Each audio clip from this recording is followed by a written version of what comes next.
Nakita nila si Jesus na naglalakad sa ibabaw ng tubig.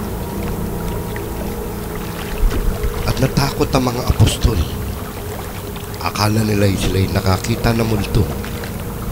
Huwag kayong matakot. Ako nga ito.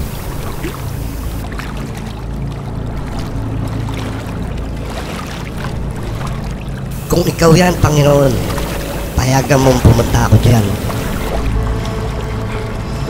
Pumarito ka, Pedro. At si Pedro ay bumaba sa bangka at siya'y naglakad patungo kay Jesus.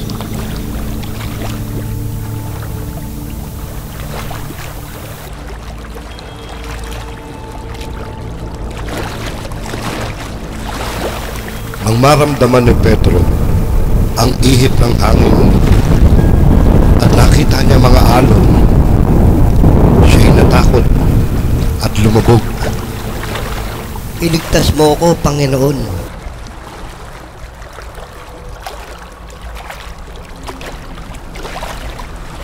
Ikaw na maliit ang pananampalataya, bakit ka nag-alinlangan?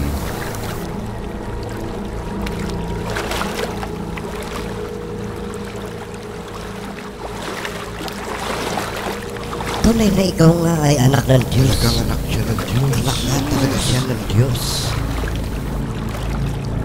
At siya'y sinamba ng mga nasa bangka.